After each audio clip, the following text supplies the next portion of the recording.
Solinco's Hyper G in the round version, so the non-square. How does it play, especially compared to the square version? Let's find out.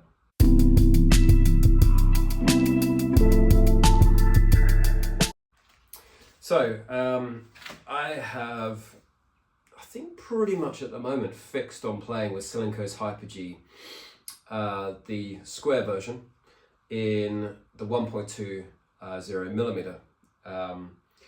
It's a lively string, it gives good spin, high launch angle, good power, good control, good tension maintenance. I mean, it's got so many fantastic qualities that, yeah, for the minute, this really does seem to be working for me. So I figured I'd try the round Hyper G. Now, I actually bought this in the 18 gauge, 1.15 millimeters.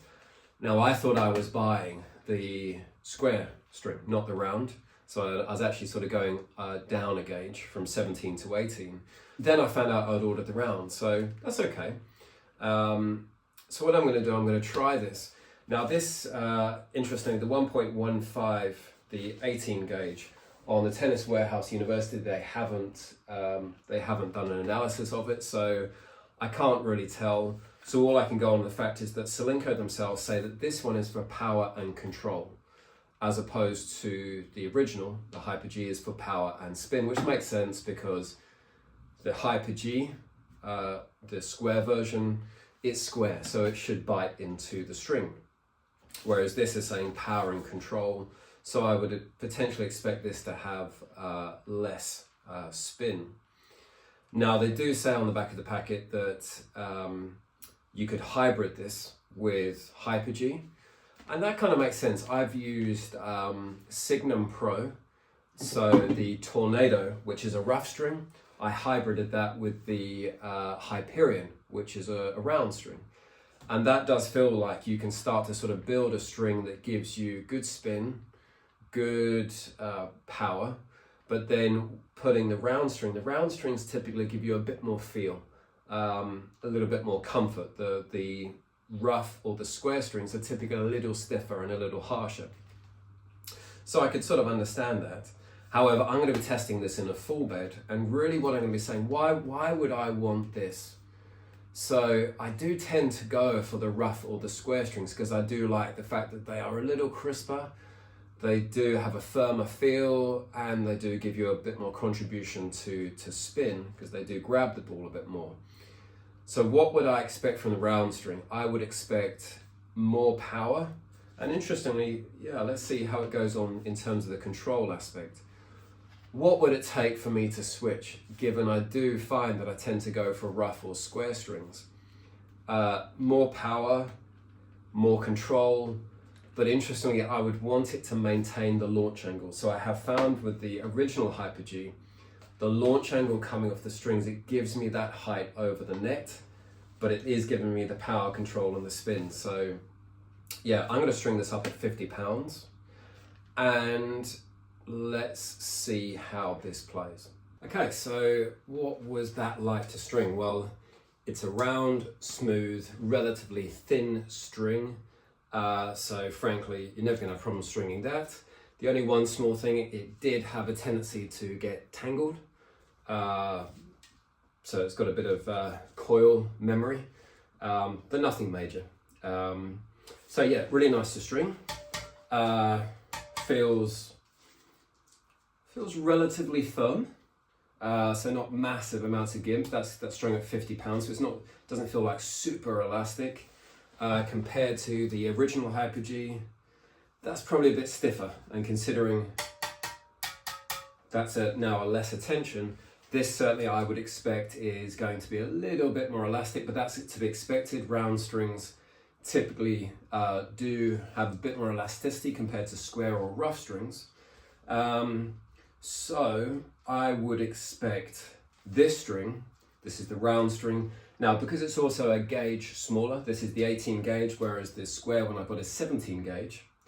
I would expect it naturally to have a little bit more elasticity, a bit more feel, a bit more power.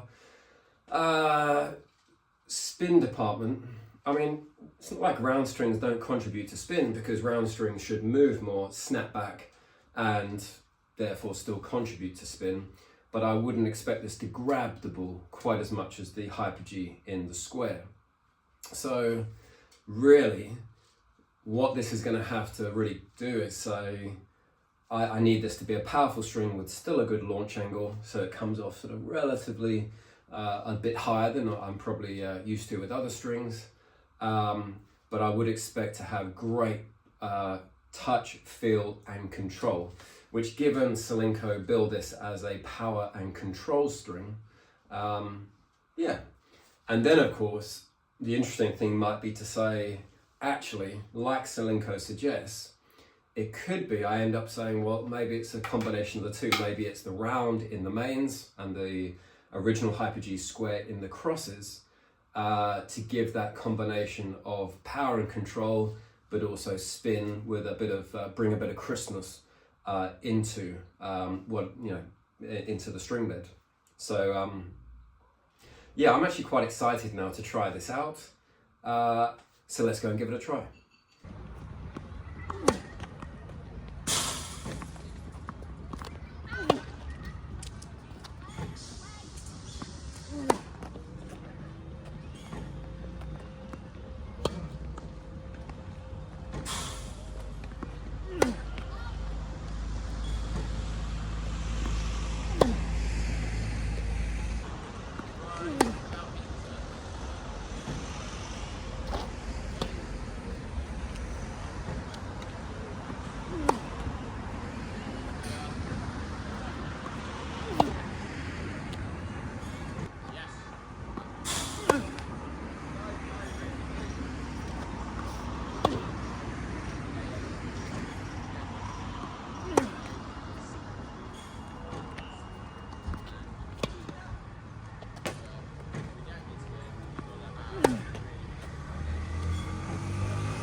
Okay, so the Hyper G in the round, this is the 18 gauge, 1.15 mil.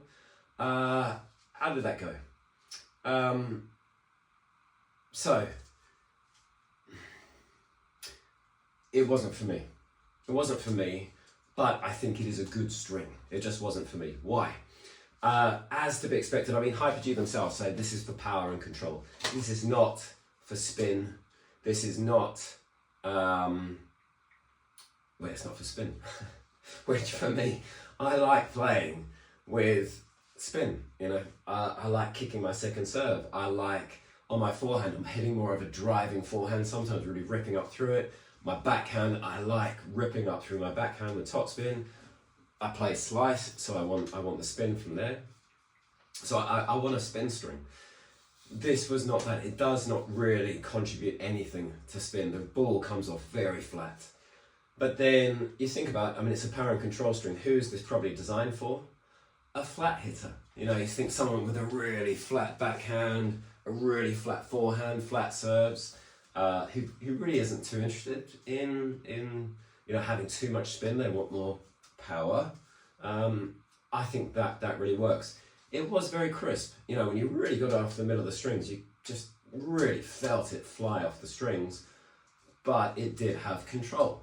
So, does it live up to the billing? I mean, Solinco say it's a power and control string. I say it absolutely does that. So, if you're after power, control, flat hitting, still had a reasonable trajectory, sort of launch angle coming off the strings, then yeah, fantastic. If you are looking for spin, it's not really going to do that. That's what the Hyper G is for, the square version. So for me, I definitely would say it's a great string. But yeah, not for me. Don't know if there's much more to say than that.